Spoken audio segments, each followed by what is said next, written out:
जय हिंद। इस वीडियो में हम इसे कंटिन्यू करेंगे। 64 नंबर क्वेश्चन तक हमने किया था पिछले वीडियो में, जो कि हम ये चला रहे हैं एनसीईआरटी आपका पॉलिटिकल साइंस का संविधान के निर्माण जो अध्याय 2 है, उसके जितने भी सब्जेक्टिव से ऑब्जेक्टिव बन सकते थे उन्हीं को किया जा रहा है। एससीईआरटी और विगत प्रश्नों को जो है इसमें ऐड किया गया है, यानी कि पिछले किसी भी एग्जाम में क्वेश्चंस इस टॉपिक से पूछे गए हैं उनको भी इसमें ऐड ऑन किया गया है। ठीक है, तो हमने 64 नंबर तक पीछे कर लिया था, आगे स्टार्ट करेंगे 65 नंबर से। ठीक है, तो अगर वीडियो आप लोगों को पसंद आए तो लाइक जरूर कीजिएगा, नए हैं चैनल पे तो चैनल से जुड़िए, चैनल को सब्सक्राइब जरूर करें। ठीक है, तो चलिए स्टार्ट करते हैं। क्वेश्चन है 65 नंबर, भारतीय संविधान सभा का गठन किया गया था। तो आप देखेंगे कैबिनेट मिशन योजना के तहत जो है आपका 1946 के अंतर्गत ये कैबिनेट मिशन कब आया था, तो 1946 में इसके तहत संविधान सभा का गठन किया गया था।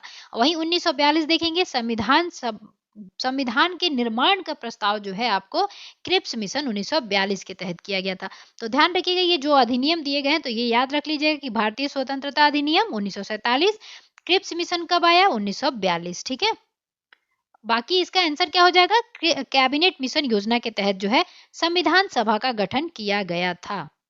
ठीक है, ध्यान रखिएगा। अब उसके बारे में देख लेते हैं। देखिए यहाँ पे कैबिनेट मिशन योजना 1946 के अंतर्गत किया गया था। अगला प्रश्न है आपके सामने, 1946 में निर्मित अंतरिम सरकार में कार्यपालिका परिषद के उपसभापति कौन थे? तो उपसभापति अपने जवाहरलाल नेहरू थे। ठीक है, इसका आंसर हो जाएगा अंतरिम सरकार में कौन थे उपसभापति, तो ये जवाहरलाल नेहरू थे। ध्यान रखिए यहाँ पे 1946 की बात की जा रही है, 2 सितंबर 1946 वाली बात की जा रही है। ठीक है, अब आगे उसका डिटेल भी हम लोग देखेंगे।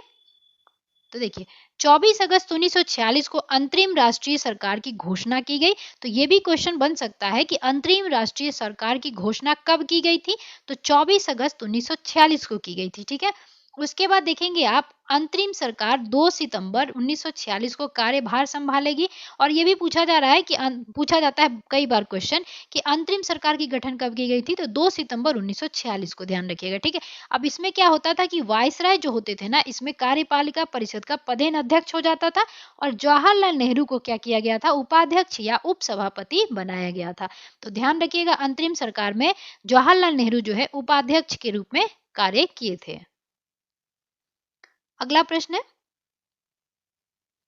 निम्नलिखित में से कौन अगस्त 1946 में गठित प्रथम अंतरिम सरकार का सदस्य नहीं था, बताया जा रहा है। ठीक है, तो इसमें देखेंगे आप जगजीवन राम श्रम मंत्री के थे, डॉक्टर राजेंद्र प्रसाद नियम संचालन उसके थे, अध्यक्ष रहे हैं, सी राजगोपालाचारी भी रहे थे, ये डॉक्टर एस राधा कृष्णन जो है ये आपके 1946 का जो अंतरिम सरकार गठित हुआ था उसमें ये सदस्य नहीं थे। तो इसका आंसर क्या हो जाएगा, सी। ठीक है, चलिए इसका भी थोड़ा सा डिटेल देख लेते हैं। तो कैबिनेट मिशन योजना के आधार पर 24 अगस्त 1946 की घोषणा के तहत नवनिर्वाचित संविधान सभा 2 सितंबर 1946 को भारत की अंतरिम सरकार का गठन किया गया। तो यहाँ पे मिल गया आपको कि 2 सितंबर 1946 को जो है अंतरिम सरकार का गठन किया गया था। अंतरिम का मतलब होता है तात्कालीन सरकार, जैसे अभी जरूरत हो तो तात्काल में जो है सरकार को गठन कर दिया गया था, है ना।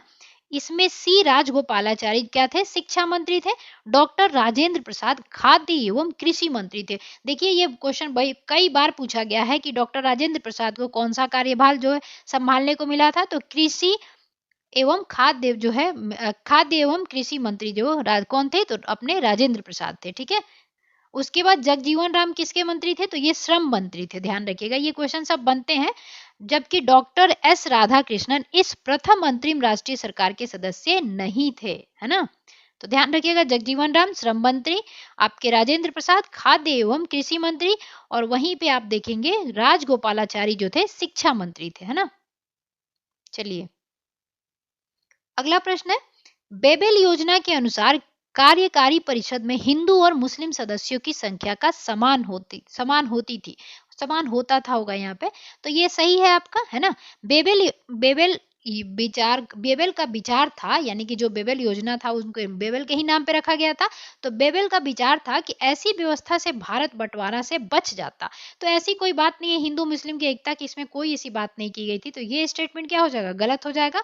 तो इसका आंसर क्या होना चाहिए, यानी कि कथन जो था आपका सही था और कारण जो है आपका गलत था, है ना। तो चलिए इसका डिटेल भी थोड़ा सा देख लेते हैं। तो अक्टूबर 1943 में यानी कि 1943 में लॉर्ड लिथगो के स्थान पर विस्काउंट बेबल वायसराय तथा गवर्नर जनरल नियुक्त किए गए थे। तो यहाँ से आपको ये भी चीज याद हो जाएगा कि लिन लिथगो के जो स्थान पे फिर कौन आए थे, विस्काउंट बेबल वायसराय आए थे। ठीक है, गवर्नर जनरल नियुक्त हुए ये। वे भारतीय संवैधानिक गतिरोध को दूर करने के उद्देश्य से 1945 में लंदन गए। कौन गए थे, यानी कि ये विस्काउंट बेबल गए थे, ध्यान रखिएगा। गतिरोध को यानी कि संवैधानिक गतिरोध जो आ रहा था, रुकावटें जो आ रही थी, उसको दूर करने के लिए ये मई 1945 में लंदन जाते हैं। वहां उन्होंने भारतीय प्रशासन के संबंध में ब्रिटिश सरकार से विस्तार में बात की तथा कुछ प्रस्ताव रखे। जून 1945 में उन प्रस्तावों को बेबल योजना के नाम से सार्वजनिक किया गया। अब बेबल जी गए थे, विस्काउंट बेबल जी जो गए थे वहां पे, उन्होंने ही अपनी प्रस्तावना रखी, इसीलिए उसका नाम क्या पड़ गया, बेबल योजना। ठीक है, उसके बाद क्या होता है, बेबल योजना के प्रस्ताव के कार्यकारिणी में मुसलमान सदस्यों की संख्या हिंदुओं के बराबर होना, परिषद में वायसराय तथा कमांडर इन चीफ छोड़कर सभी सदस्यों को भारतीय होना, शीघ्र ही शिमला में एक सम्मेलन का बुलाया जाना।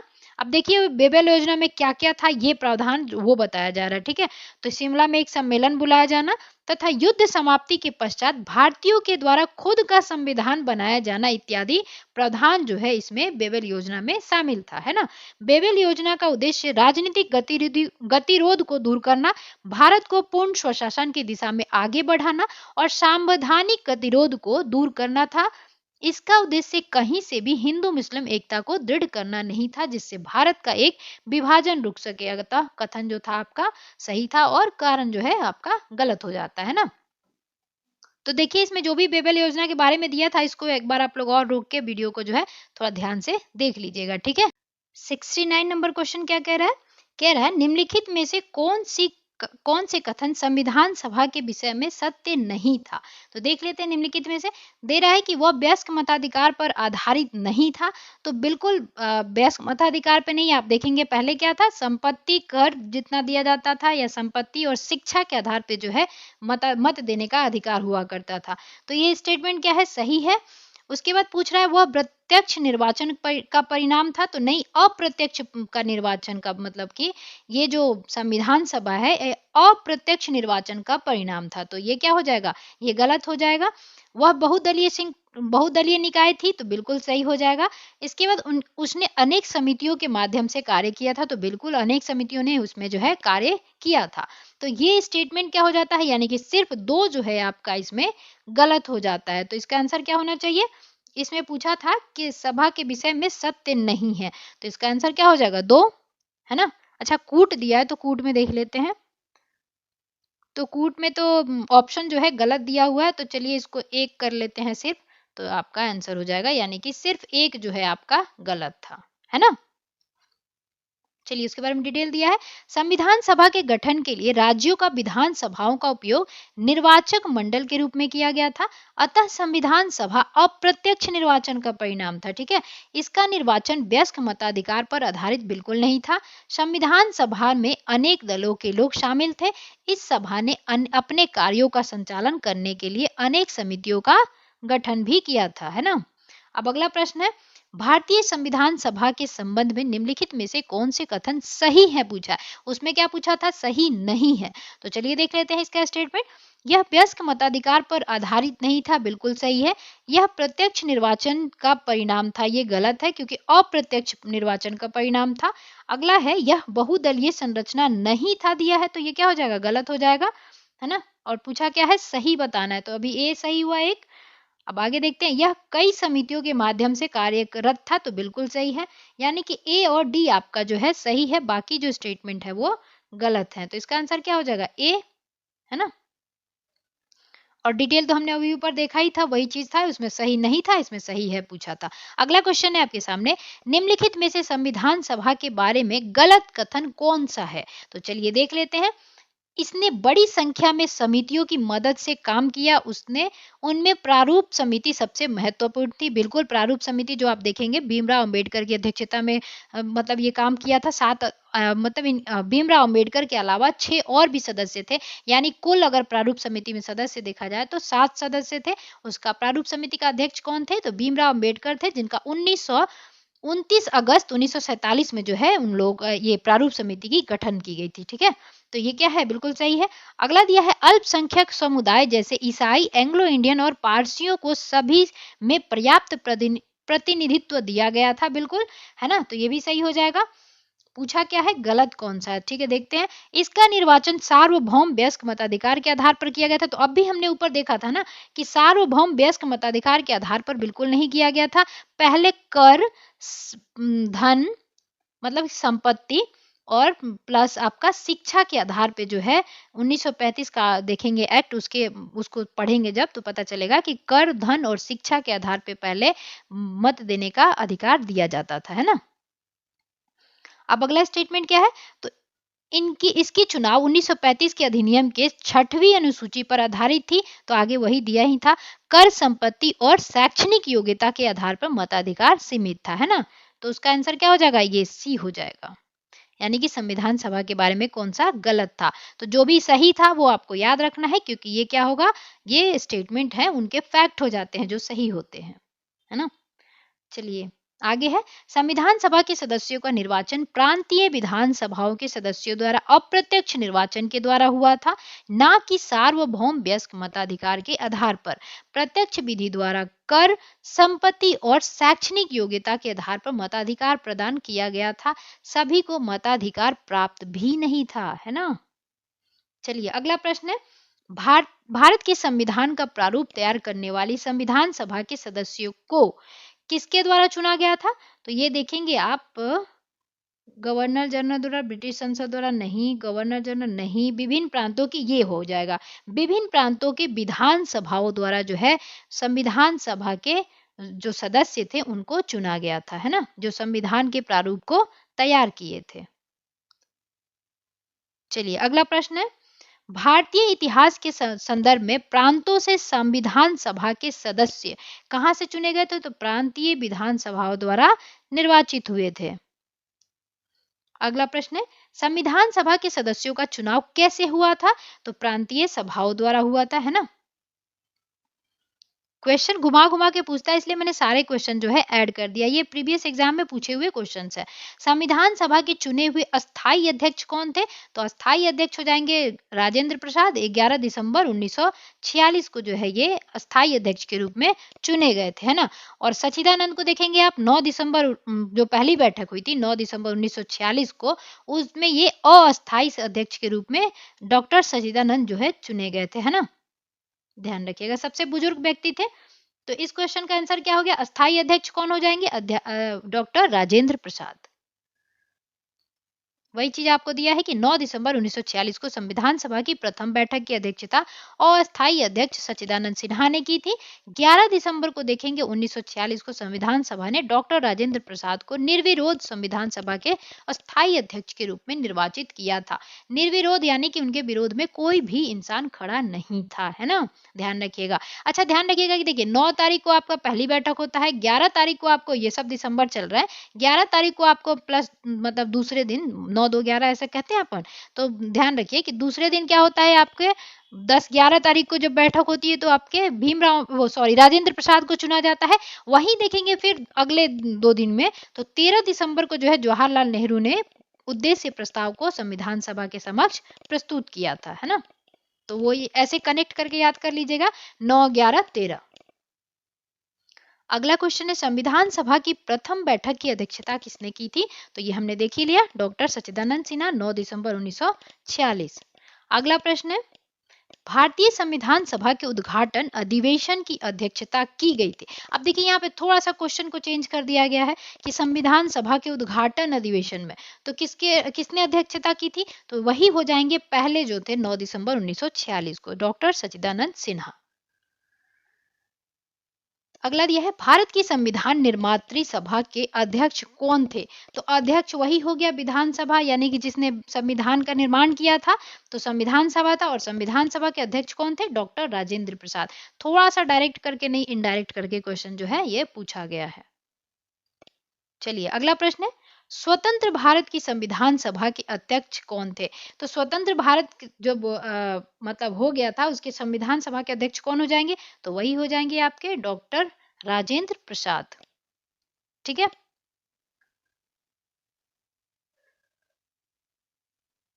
वही हो जाएंगे। चलिए आगे देखते हैं। अगला प्रश्न है,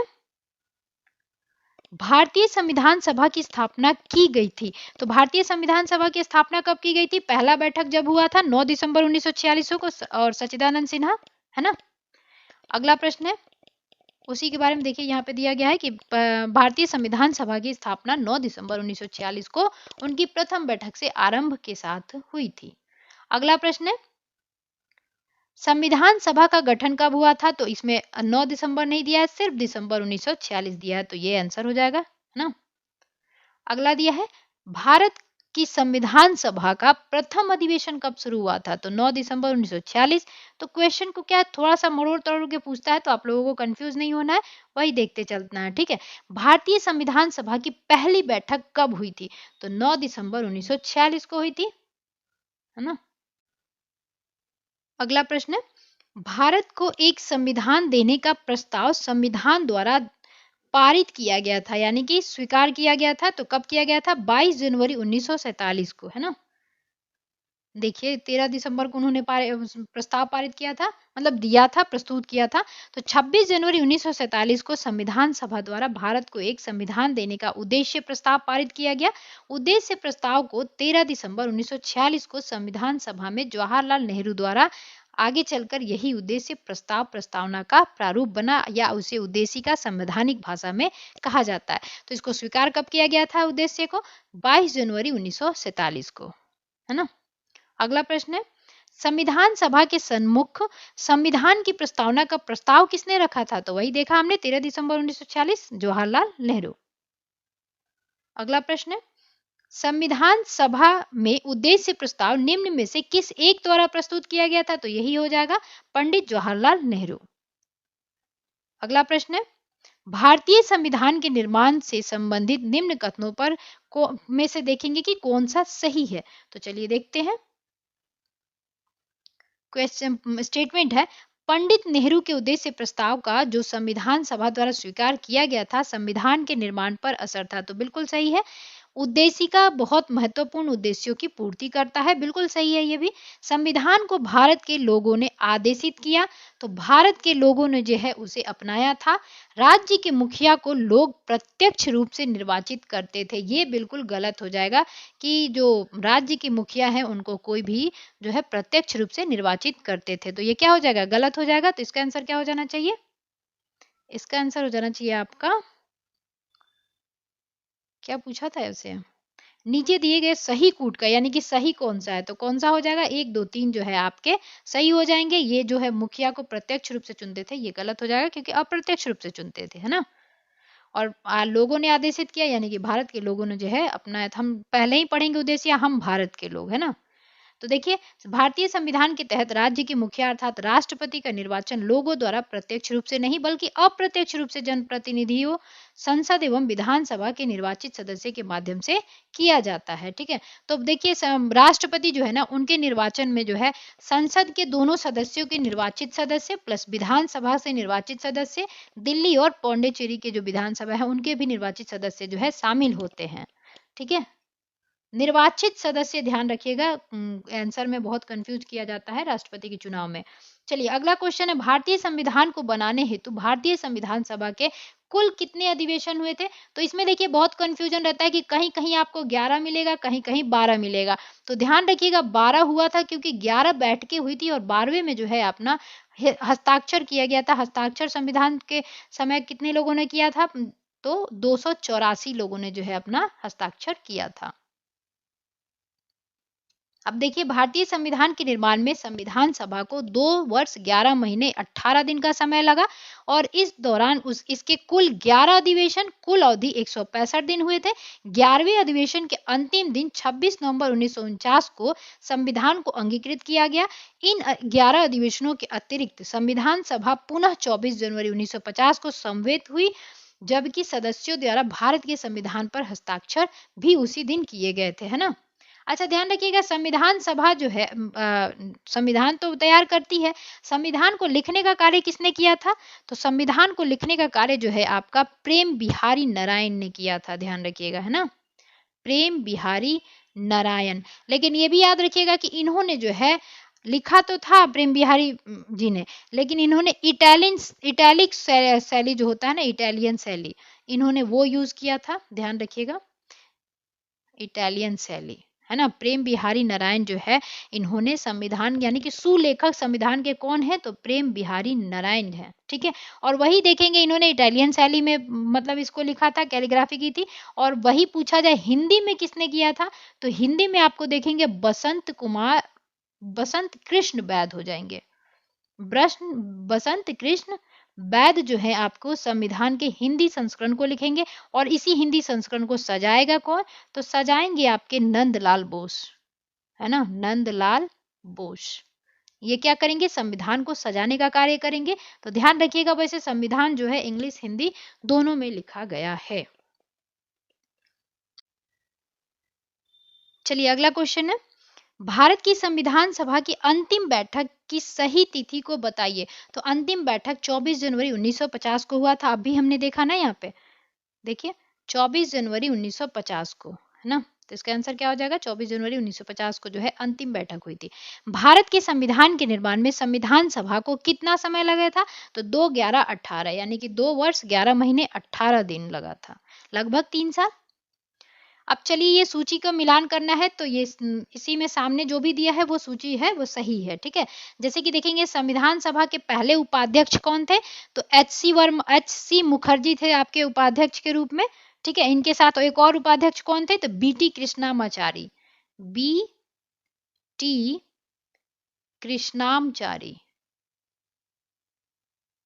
ठीक है, कृष्णामचारी याद रखिएगा कि एच सी मुखर्जी और बी टी कृष्णामचारी जो है उपाध्यक्ष थे।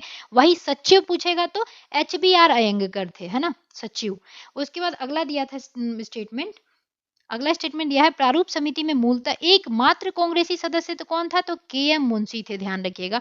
के एम मुंशी जो है ना, उद्देश्य प्रस्ताव को जन्मपत्री के नाम से बुलाए थे, तो ये भी याद रखिएगा।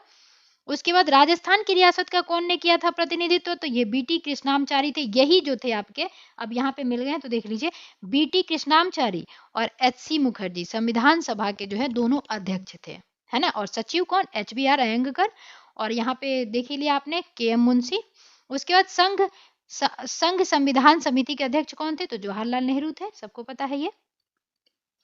अगला प्रश्न है, भारतीय संविधान के निर्माण के समय संवैधानिक सलाहकार कौन थे, तो ये हो जाएंगे बी एन राव, ठीक है। बी एन राव देखिए कई एग्जाम में जो है पूछा गया है ये, तो ये कौन थे, संवैधानिक सलाहकार, याद रख लीजिएगा, संवैधानिक सलाहकार बी एन राव थे। अब राय याद रख लीजिएगा कि सलाह कौन देगा, राय लेना मतलब एक होता है, तो इससे याद रखिएगा बी एन राव, राय याद कर लीजिएगा। चलिए देखिए इनका नाम जो है पूरा बी एन राव जो हम लोग बोलते हैं, बेनेगल नरसिंह राव, तो कभी बेनेगल लिखा मिल जाए तो कंफ्यूज नहीं होना है, तो आपको पूरा नाम भी याद रखना है। बेनेगल नरसिंह राव जो है आपके संवैधानिक सलाहकार नियुक्त किए गए थे। अगला प्रश्न है, भारतीय संविधान का प्रथम प्रारूप तैयार किसने किया था, तो बी एन राव द्वारा ही जो है प्रथम प्रारूप तैयार किया गया था, ठीक है। चलिए देखिए यहाँ पे दिया गया है, संविधान सभा के संवैधानिक सलाहकार बी एन राव द्वारा संविधान का पहला प्रारूप तैयार किया गया था, जिस पर विचार एवं परिवर्तन करके प्रारूप समिति द्वारा संविधान सभा के समक्ष संविधान का मसौदा प्रस्तुत किया गया। बी एन राव के मूल प्रारूप में 243 अनुच्छेद और 13 अनुसूचियां थी, और जब पूरा संविधान बना तो 12 अनुसूचियां और 395 अनुच्छेद थे। तो ध्यान रखिएगा इनका जो है, ये बी एन राव ने जो मसौदा तैयार किया था उसमें 243 अनुच्छेद और आपके 13 अनुसूचियां थी।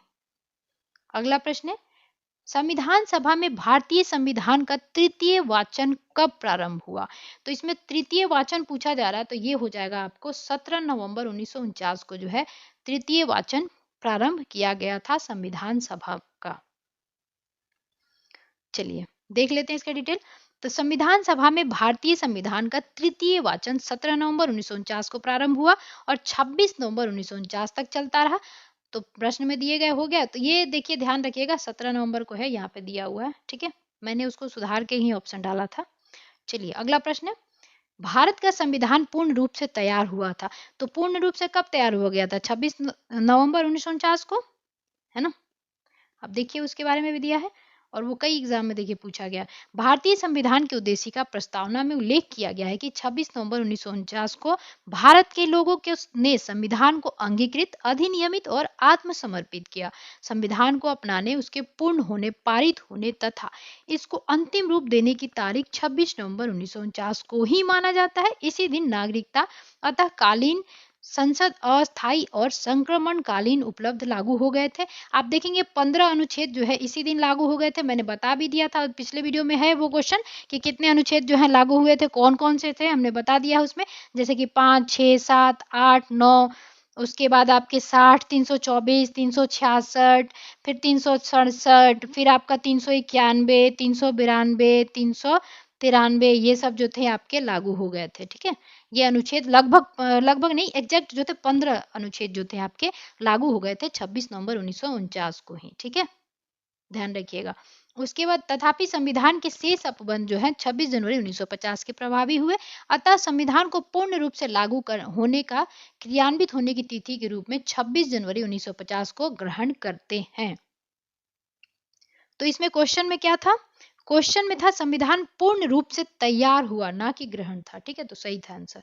चलिए अगला क्वेश्चन है, भारतीय संविधान को संविधान सभा द्वारा कब अंगीकृत किया गया? तो अब भी पढ़ा हमने, 26 नवंबर 1949 को आत्मसमर्पित, अंगीकृत, अधिनियमित सब किया गया था ना। चलिए अगला प्रश्न, संविधान सभा द्वारा भारतीय संविधान को स्वीकृत किया गया था, तो कब स्वीकृत किया गया था? 26 नवंबर 1949 को। ठीक है, अलग अलग क्वेश्चन पूछा जाए, अपनाया गया, स्वीकृत किया गया, तो यही डेट हो जाएगा। ठीक है, जैसे भारत के संविधान की स्थिति को अपनाया गया, अगला प्रश्न है, तो ये क्या हो जाएगा? 26 नवंबर 1949 हो जाएगा। भारतीय संविधान कब लागू हुआ था? तो हमने लागू कब किया था अपना? 26 जनवरी 1950 को। उसी दिन हम गणतंत्र दिवस भी मनाते हैं, और 26 जनवरी को इसलिए चुना गया था क्योंकि कांग्रेस ने 1930 में, जो आप देखेंगे पूर्ण स्वराज जो 1929 लाहौर में हुआ था, तो 26 जनवरी को ही उन्होंने ये पूर्ण स्वतंत्रता दिवस मनाया था, इसीलिए 26 जनवरी को जो है चुना गया था। अगला प्रश्न, ये प्रश्न पीछे में था इसलिए मैं अभी भी रिकॉल कर दे रही। संविधान को 26 जनवरी के दिन लागू करने का निर्णय इसलिए किया गया था क्योंकि कांग्रेस ने 1930 में स्वतंत्रता दिवस के रूप में मनाया था। अगला प्रश्न वही था। चलिए इसका आंसर हो गया ये। देखिए अब उसके बारे में डिटेल पढ़ लेते हैं। तो भारतीय राष्ट्रीय कांग्रेस के लाहौर अधिवेशन दिसंबर 1929 में पूर्ण स्वराज की घोषणा की गई थी तथा 26 जनवरी को स्वतंत्रता दिवस के रूप में मनाए जाने का संकल्प लिया गया और आजादी के पूर्व तक 26 जनवरी को स्वतंत्रता दिवस के रूप में मनाया जाता रहा। तो याद रखिएगा, पूछा जाए कि आजादी के पहले जो है कितने तारीख को हम लोग स्वतंत्रता दिवस मनाते थे? तो 26 जनवरी को मनाया करते थे, है ना, ध्यान रखिएगा ये वाला दिन। ठीक है, उसके बाद देखेंगे 15 अगस्त 1947 को स्वतंत्र हो गया, तब से प्रत्येक वर्ष हम क्या मनाते हैं? 15 अगस्त को स्वाधीनता दिवस के रूप में मनाते हैं, 26 जनवरी को जो है गणतंत्र दिवस के रूप में मनाते हैं। उसके बाद इसको दिन को भूल ना जाया जाए इसलिए हमने उसको किस लिए लागू कर दिया? तो 26 जनवरी 1950 को लागू किया गया, तब से प्रत्येक वर्ष हम जो है गणतंत्र दिवस के रूप में है मनाते हैं। गणतंत्र का मतलब होता है हमारे भारत का शासक जो है मेन, वो चुना जाएगा, किसी वंशज से नहीं लिया जाएगा। अगला प्रश्न है, भारतीय संविधान को अपनाया गया था, तो किसने अपनाया था? संवैधानिक सभा ने, है ना, संवैधानिक सभा द्वारा जो है भारतीय संविधान को अपनाया गया था। चलिए अगला प्रश्न है, भारतीय संविधान को 26 नवंबर 1949 को किसके द्वारा अधिनियमित किया गया था? या अपनाया गया, अधिनियमित किया गया, ये सब एक ही है, तो आप याद रखिएगा, कंफ्यूज नहीं होइएगा, संविधान सभा द्वारा। अगला प्रश्न है, बी आर अंबेडकर का संविधान सभा में निर्वाचन हुआ था, तो बी आर अंबेडकर का जो है संविधान सभा में बंबई प्रेसिडेंसी से जो है निर्वाचन हुआ था। कहीं कहीं आपको पश्चिम बंगाल भी मिलता होगा, तो देखिए ये गलत है, थोड़ा सा इसको डिटेल देखेंगे तो आप कंफ्यूजन दूर कर लेंगे, है ना। देखिए, वर्ष 1946 में संपन्न संविधान सभा के प्रारंभिक चुनाव में डॉक्टर भीमराव अंबेडकर अविभाजित भारत के बंगाल प्रांत के पूर्वी भाग से निर्वाचित हुए थे। बाद में यह क्षेत्र पाकिस्तान में चले जाने के कारण डॉक्टर भीमराव अंबेडकर भारतीय गणराज्य के बंबई प्रेसिडेंसी पूना संसदीय क्षेत्र से जो है उपचुनाव में निर्वाचित होकर भारतीय संविधान सभा में सम्मिलित हुए थे। तो थोड़ा सा आप लोग इस पे ध्यान रखिएगा, ठीक है ना। उसके बाद देखिए, अगर पूछ दिया जाए, पहले तो बंगाल प्रांत के पूर्वी भाग से ये निर्वाचित हुए थे। अब क्या हुआ, बंटवारा हो गया तो वो पाकिस्तान में चला गया। मुस्लिम बाहुल्य क्षेत्र जो था पाकिस्तान में था। आप सभी को पता होगा कि पूर्वी क्षेत्र में जैसे देखेंगे पश्चिमी वाले जो दो भागों में बांटा था ना करजन ने, बंगाल जब विभाजन हुआ था 16 अक्टूबर को तो 1905 में, तो क्या हुआ था, पूर्वी बंगाल और जो आपका पश्चिमी बंगाल है उसमें बांटा था। तो पूर्वी बंगाल क्या था, मुस्लिम बाहुल्य क्षेत्र था, तो उसी में क्या किया गया था, उसमें वो चला गया आपका। इसलिए जो है आपके भीमराव अम्बेडकर फिर से वो उपचुनाव करवा के उनको बम्बई प्रेसिडेंट्स पूना सभा से सम्मिलित किया गया था। पूना सीट उनके लिए कांग्रेस के M.R. जयकर ने त्यागपत्र देकर रिक्त की थी। अब ध्यान रखना है कि ये वाला जो है छुपा हुआ क्वेश्चन है कि कांग्रेस में जब ये आए थे भीमराव अंबेडकर तो किसके स्थान पे आए थे, तो KMR जयकर के त्यागपत्र देने पर आए थे ये, ठीक है। उसके बाद ये आपने देख ही लिया, अंबेडकर पूर्वी बंगाल से प्रथमतः निर्वाचित हुए थे, अतः उन्होंने बंबई प्रेसिडेंसी से निर्वाचित सदस्य के रूप में संविधान सभा में कार्य किया था। तो संविधान सभा में कार्य कहाँ से किया था उन्होंने, बंबई प्रेसिडेंसी से। अगला दिया है भीमराव अंबेडकर का जन्म और मृत्यु कब हुआ था। तो देखेंगे आप 6 दिसंबर 1956 को उनकी मृत्यु होती है। 1891 महू मध्य प्रदेश के जिले में उनका जन्म होता है, ठीक है। तो चलिए देखते हैं, भारतीय संविधान निर्माण में मुख्य भूमिका निभाने वाले डॉक्टर भीमराव अंबेडकर को का जो जन्म है यहाँ पे, हाँ का जन्म 14 अप्रैल, यानी कि उनका जन्म कब हुआ था, 14 अप्रैल 1891 को महू मध्य प्रदेश में, तथा मृत्यु जो है उनकी 6 दिसंबर 1956 को दिल्ली में हुई थी। ये भी याद रखना है, जन्म उनका मध्य प्रदेश, मृत्यु उनकी दिल्ली में होती है, ठीक है। अच्छा, पूछा जाए इनको जो है संविधान का पिता किसने कहा था, तो मदन चोपड़ा ने कहा था इनको, ठीक है, ध्यान रखिएगा। भीमराव अम्बेडकर को लिख ही देती हूँ यहाँ पे, संविधान जनक भीमराव अम्बेडकर को, BR अम्बेडकर को कहते हैं ना आप लोग कि भीम संविधान सभा के संविधान बनाने के भारतीय संविधान के पिता कौन है, तो BR अम्बेडकर। वही संविधान भारतीय संविधान के जनक कौन है, तो BR अम्बेडकर ही है। लेकिन ये नाम दिया किसने था, तो मदन चोपड़ा ने दिया था, ध्यान रखिएगा। ये तो नाम सबको याद हो जाएगा, मदन चोपड़ा, है ना। और विश्व का विश्व संविधान जनक कौन है, तो आपके जेम्स मैडिसन है। मैंने पहले पार्ट में वैसे ये सब चीजें बता दी हैं, फिर भी अब मिल गया है तो यहीं पे भी बता देती हूँ। ये अमेरिका के संविधान में जो है योगदान दिए थे, ठीक है। तो विश्व संविधान के जनक, अब ये अगला क्वेश्चन नहीं देखा था हमने, चलिए देखते हैं। निम्नलिखित कथनों पर विचार कीजिए। तृतीय गोलमेज सम्मेलनों के विचार विमर्श की परिणति भारत सरकार अधिनियम 1935 पारित होने के रूप में हुई थी। अगला स्टेटमेंट है, भारत सरकार अधिनियम 1935 ने ब्रिटिश भारत के सूबों और भारतीय रियासतों को एक संघ पर आधारित ऑल इंडिया फेडरेशन के गठन का उपबंध किया था। तो दोनों क्या है, सही है आपके, है ना। ध्यान रखिएगा, हमारे भारत में जो है फेडरेशन शब्द का, भारत के संविधान में फेडरेशन शब्द का यूज नहीं किया गया है, यूनियन शब्द का यूज किया गया है, ध्यान रखिएगा, ठीक है। अभी ये 1935 जो एक्ट था भारत सरकार अधिनियम, उसके बारे में बात की जा रही है। तो ये दोनों स्टेटमेंट जो है आपका सही है। तो इसका आंसर क्या हो जाएगा, उपयुक्त दोनों। चलिए अब इसके बारे में थोड़ा सा डिटेल पढ़ लेते हैं। तो नवंबर दिसंबर 1932 में लंदन में आयोजित तीसरे और अंतिम गोलमेज सम्मेलन में कांग्रेस ने भाग नहीं लिया था, क्योंकि कांग्रेस ने भाग सिर्फ दूसरे अधिवेशन में लिया था। गोलमेज सम्मेलन में महात्मा गांधी ने उसका नेतृत्व किया था कांग्रेस का, ठीक है। और भीमराव अम्बेडकर जो है तीनों में भाग लिए थे, है ना। अब चलिए इस तीसरे सम्मेलन की बात हो रही है। इस सम्मेलन में भारत सरकार अधिनियम 1935 के लिए एक ठोस योजना अंतिम रूप से पेश किया गया था। इसमें ब्रिटिश भारत के सूबों और भारतीय रियासतों के एक संघ पर आधारित ऑल इंडिया फेडरेशन के गठन का प्रावधान किया गया था।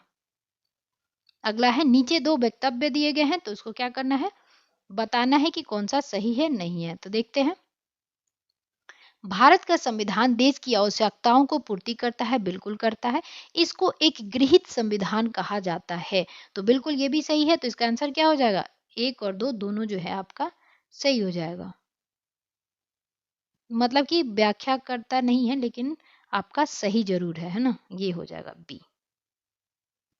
चलिए अगला प्रश्न है। अच्छा, इसका डिटेल दिया है तो ये भी देख लेते हैं। भारत का संविधान देश की आवश्यकताओं की पूर्ति करने में पूर्णतः सक्षम है तथा भावी आवश्यकता यानी कि आगे भी जो अगर आवश्यकता पड़ती है उसको मद्देनजर रखते हुए इसमें संशोधन संबंधी प्रावधान भी किया गया है। संविधान में जो है संशोधन आर्टिकल 368 भाग 20 में जो है इसका प्रावधान किया गया है। संविधान में संशोधन जो है दो प्रकार से किया जाता है, ये भी याद रखिएगा। दूसरी ओर इसमें विभिन्न देशों के संविधान से तथ्य एवं विचार ग्रहण किए गए हैं। पूछा जाए संविधान संशोधन का तथ्य जो है या प्रावधान जो है हमने कहाँ से लिया है, तो दक्षिण अफ्रीका से जो है लिया है ये चीजें। अतः इसे एक गृहीत संविधान भी कहा जा सकता है, यानी कि लिया हुआ है। इस प्रकार कथन ए एवं कारण दोनों सही है, परंतु कथन का सही स्पष्टीकरण नहीं करता है।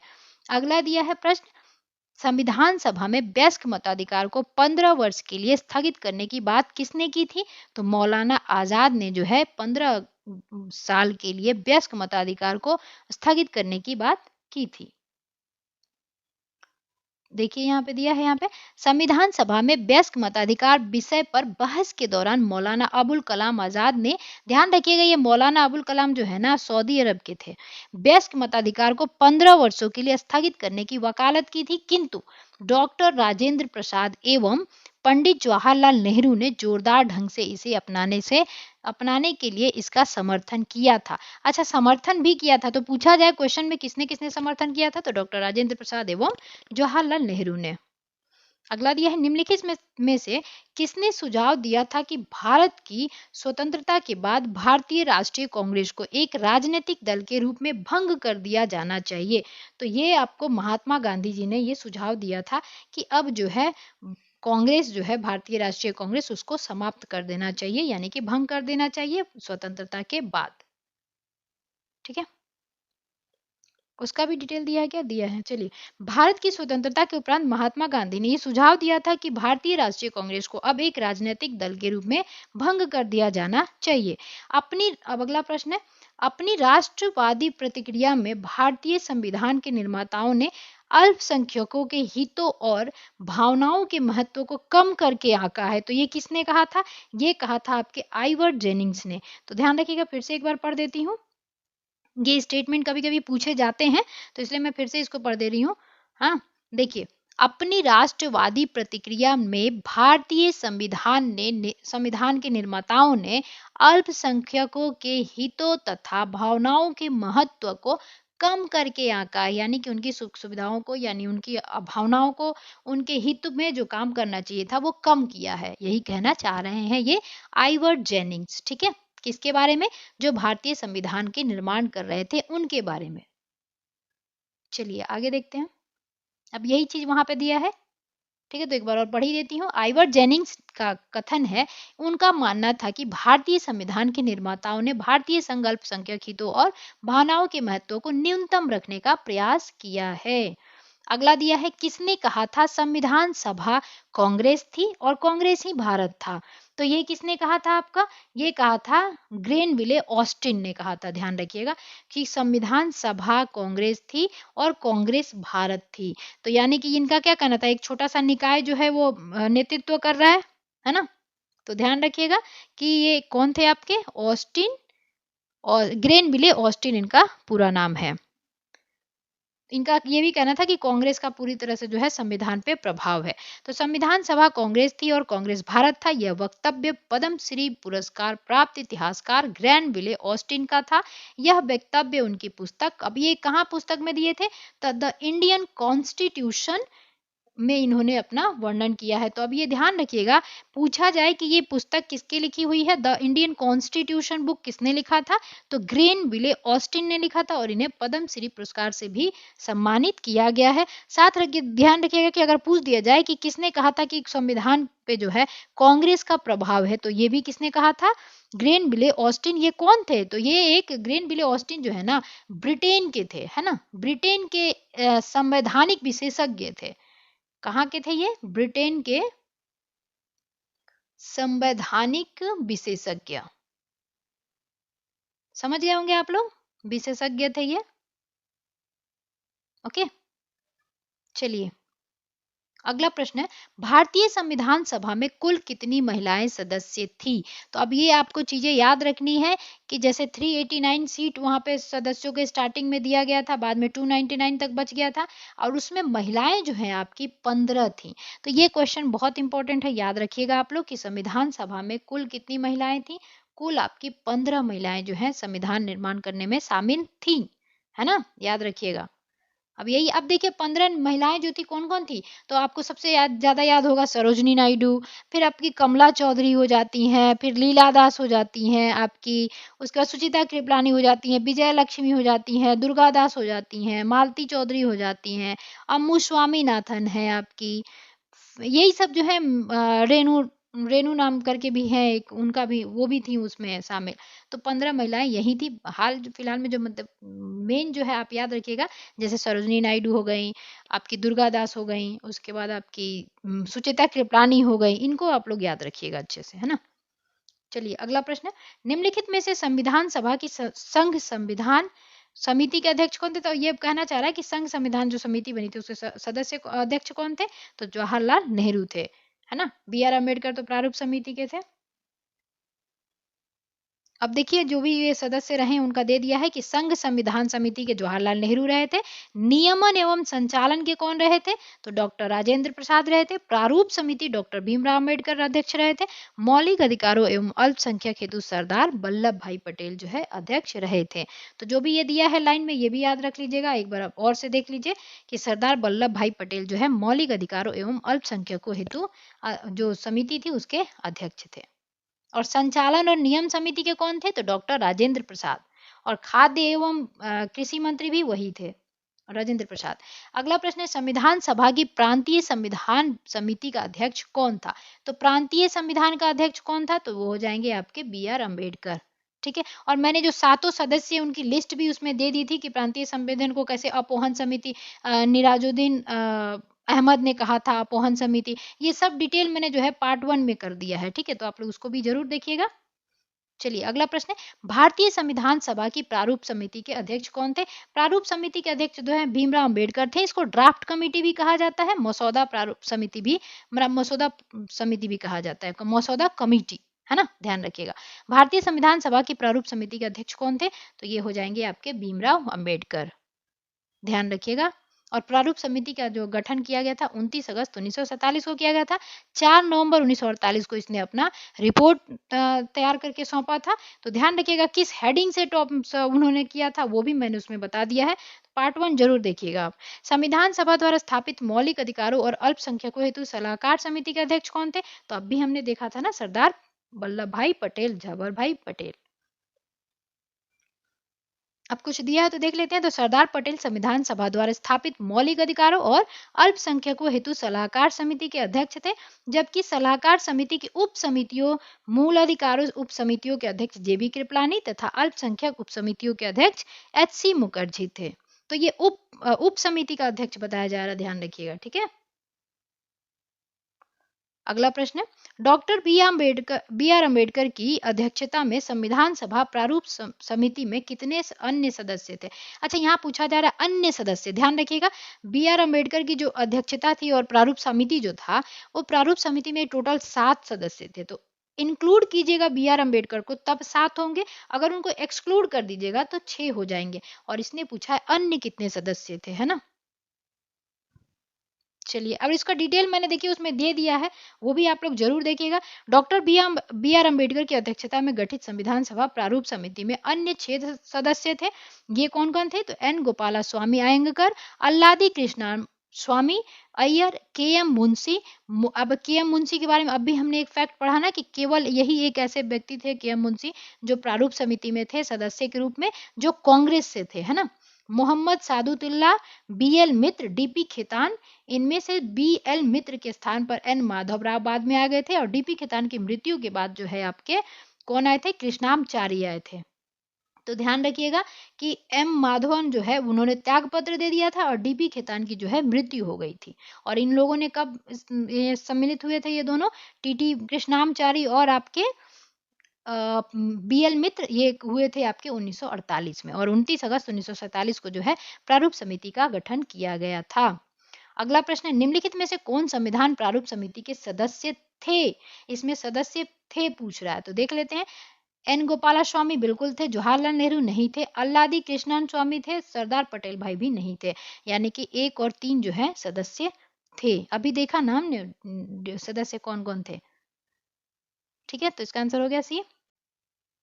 अगला प्रश्न क्या है, संविधान पांडुलेखन समिति का निम्न में से कौन सदस्य नहीं था?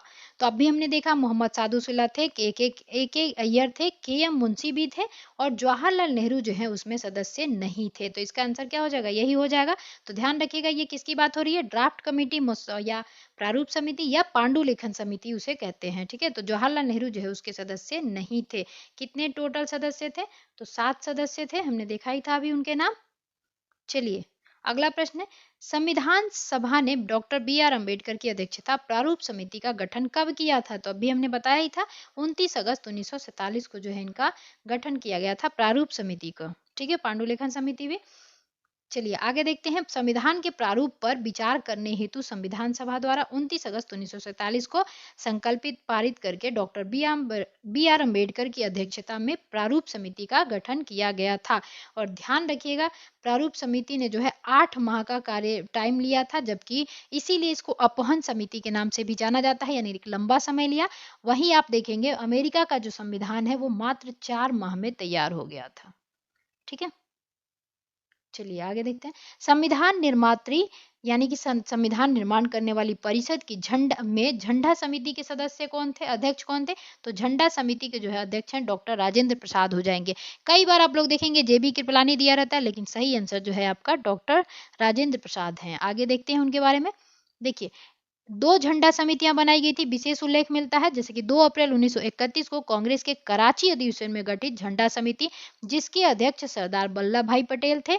अब देखिए एक झंडा समिति जो है उनके अध्यक्ष कौन थे? सरदार वल्लभ भाई पटेल। 1931 जो उन्होंने अध्यक्षता की थी, कराची में आपका अधिवेशन हुआ था जिसमें मौलिक अधिकार वगैरह के लिए जो है आपके जवाहरलाल नेहरू ने मसौदा प्रस्ताव दिया था वहां पे।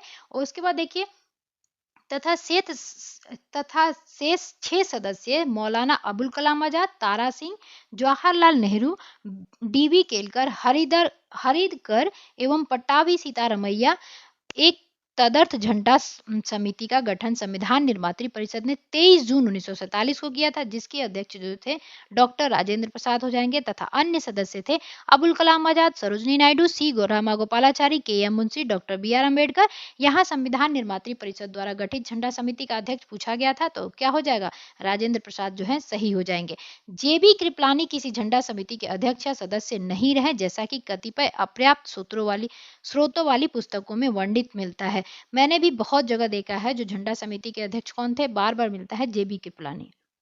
चलिए पर ध्यान रखिएगा डॉक्टर राजेंद्र प्रसाद है।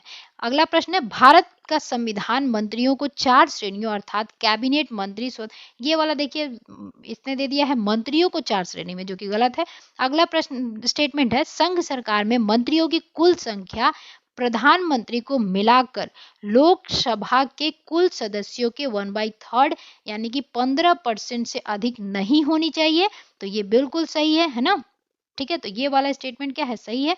ये स्टेटमेंट जो है गलत है, तो इसका आंसर हो जाएगा केवल 2 जो है आपका सही है।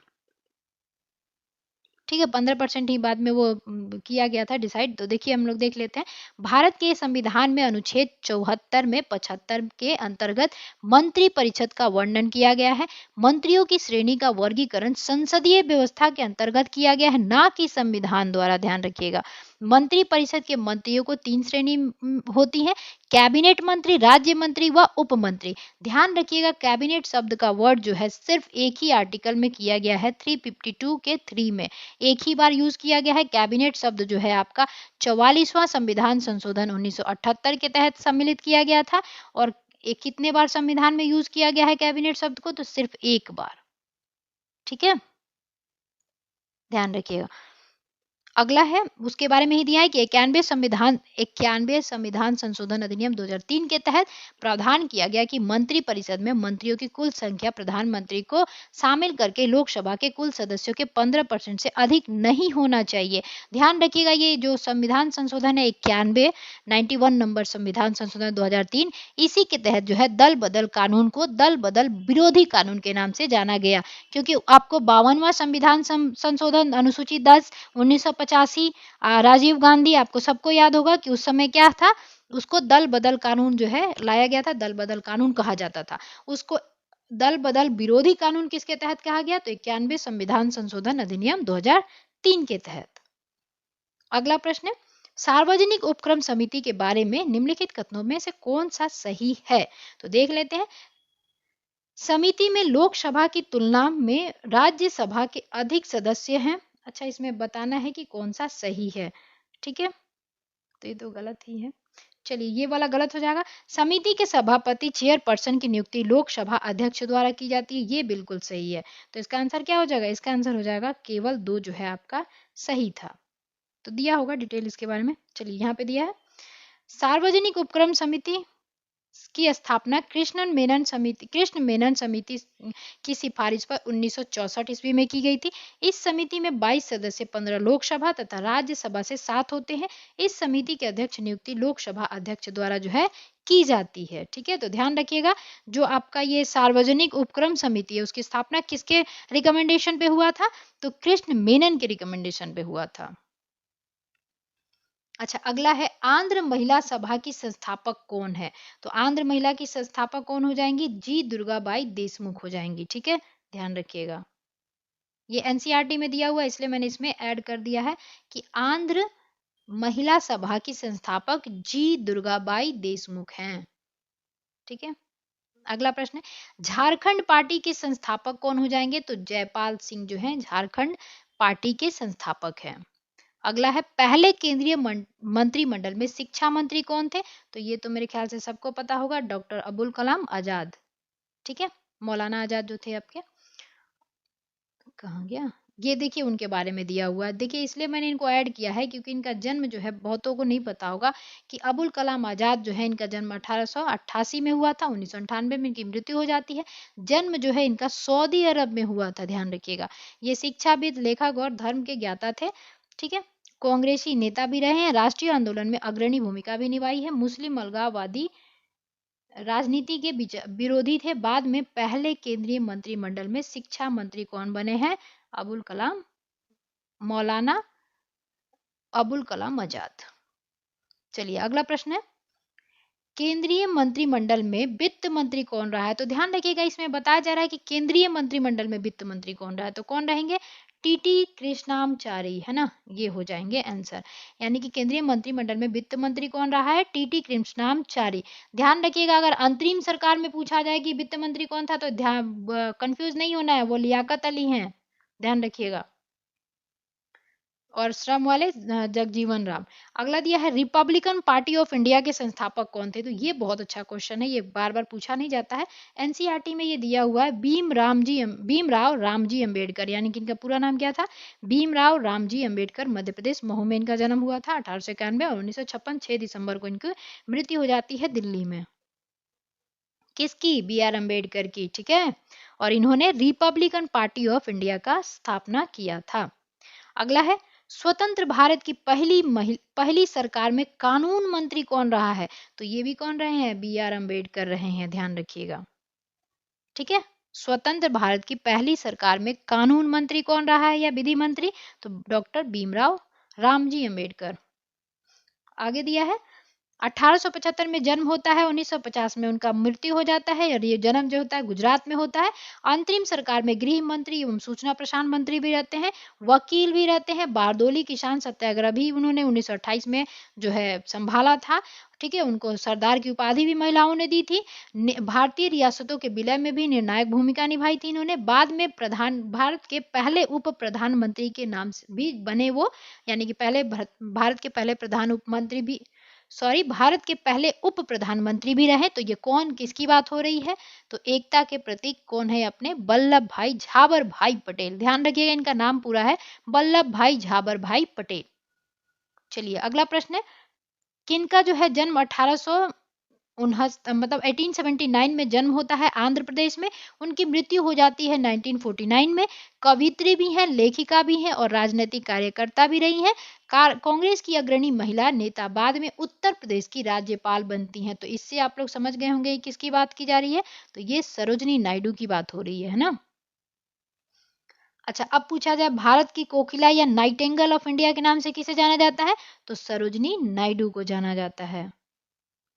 ठीक है, अगला प्रश्न है, भारत की पहली मुख्यमंत्री कौन थी? तो भारत की पहली मुख्यमंत्री आपकी सुचेता कृपलानी हो जाएंगी। अब बाकी जो नाम दिए गए हैं वो इसलिए मैंने दिया है कि थोड़ा सा आप लोग उसको देख लीजिएगा। तो सरोजनी नायडू है, क्या थी? पहली राज्यपाल हैं। उसके बाद देखेंगे प्रतिभा पाटिल, तो पहली राष्ट्रपति रही हैं। पहली प्रधानमंत्री महिला तो इंदिरा गांधी रही है। वही विश्व का पूछा जाए तो भंडार नायके रही है ना। तो चलिए इतना जो है सफिशियंट है डेटा। आगे अब जो भी वीडियो बनाऊंगी उसमें देखूंगी जो डेटा छूट गया होगा आप लोगों को उसमें भी मिल जाएगा। ठीक है, कोशिश करती हूँ कि मैं पूरा जो है आप लोगों को दिया जाए। जैसे कि एक चीज और छूट गया है आप लोगों को कि देखेंगे आप अनुच्छेद 1 में जो है राज्यों के संघ के नाम से जो है भारत को पुकारा जाता है। जैसे मैंने बोला था ना वहाँ पे फेडरेशन शब्द नहीं यूज हुआ है, यूनियन यूज हुआ है वर्ड। तो राज्यों के संघ का मतलब क्या होता है? तो राज्यों के संघ का मतलब जो होता है इसका दो मायने होता है। सबको एक ही बताता है कि भारतीय संघ राज्यों के बीच हुए समझौते का निर्णय नहीं है, इसलिए कहा जाता है। देखिए दो होता है, तो ध्यान रखिएगा क्या क्या होता है दो। तो यहाँ पे लिख देती हूँ। अच्छा, स्पीड कम लगे ना तो आप लोग फास्ट करके देख लिया करो हमेशा। अब तो देख लिए होंगे, अब तो क्या कहूँ। राज्यों के संघ का मतलब क्या है? दो मतलब निकलता है। एक तो ये कि भारतीय संघ राज्यों के बीच हुए समझौते का निष्कर्ष नहीं है। और दूसरा मायने ये होता है, दूसरा देखेंगे आप, ये होता है कि किसी राज्य को जो है संघ से अलग होने का अधिकार नहीं है। अगर ये अधिकार होता तो आज सभी जो है देश अलग अलग राज्य जो है, जो सभी राज्य जो है अपना अलग अलग क्या बनाती है, अपने को कहती कि मैं देश हूँ। जैसे अमेरिका में देखेंगे आप, वहां पे हर राज्य के लिए एक स्टार जो है शो किया जाता है, जैसे 50 शायद है, तो वैसे शो किया जाता है। तो अमेरिका में दोहरी नागरिकता भी चलती है, जबकि भारत में क्या है? एकल नागरिकता है। चलिए यहाँ पे मिला है तो मैं थोड़ा सा आप लोगों को संविधान के बारे में बता ही देती हूँ। ठीक है, कहीं से ज्यादा पेज मिलता है क्या? चलिए यहाँ पे मिला है ना तो यहाँ पे बता देती हूँ। देखिए क्या है, संविधान जो है अपना एकल नागरिकता का शो करता है। अगर पूछा जाए संविधान की विशेषता क्या क्या है, ठीक है, शॉर्ट फॉर्म में बता देती हूँ यहाँ पे। तो विशेषता क्या हो जाएगा? एक तो ये हो जाएगा हमारे यहाँ कि एकल नागरिकता दिया जाता है। ठीक है, एकल, जो मैं बोल रही हूँ वो थोड़ा सा सुन लीजिएगा आप लोग।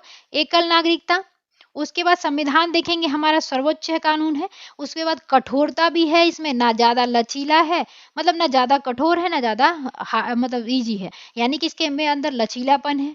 ठीक है, उसके बाद देखेंगे आपको एकल नागरिकता हो ही गया आपका। उसके बाद स्वतंत्र न्यायपालिका है, फिर द्वि सदनीयता भी है यहाँ पे। फिर शक्ति का विभाजन किया गया है। हमारे भारत का संविधान लिखित संविधान है, ये भी हमारे संविधान का एक क्या है? विशेषता है। तो ठीक है, तो थोड़ा सा ये सब चीजें जो है आप लोग ध्यान रखिएगा, कभी कभी जो है शॉर्ट फॉर्म में पूछा जाता है, तो इसलिए मैंने सोचा यहीं पे आप लोगों को बता देती हूँ। ठीक है, तो आप लोग समझ गए होंगे। चलिए मिलते हैं अगले वीडियो में, तब तक के लिए जय हिंद। अगर वीडियो पसंद आई हो तो लाइक जरूर कीजिएगा, चैनल पर नए हैं तो सब्सक्राइब करके ही जाइएगा। चलिए मिलते हैं अगले वीडियो में, जय हिंद।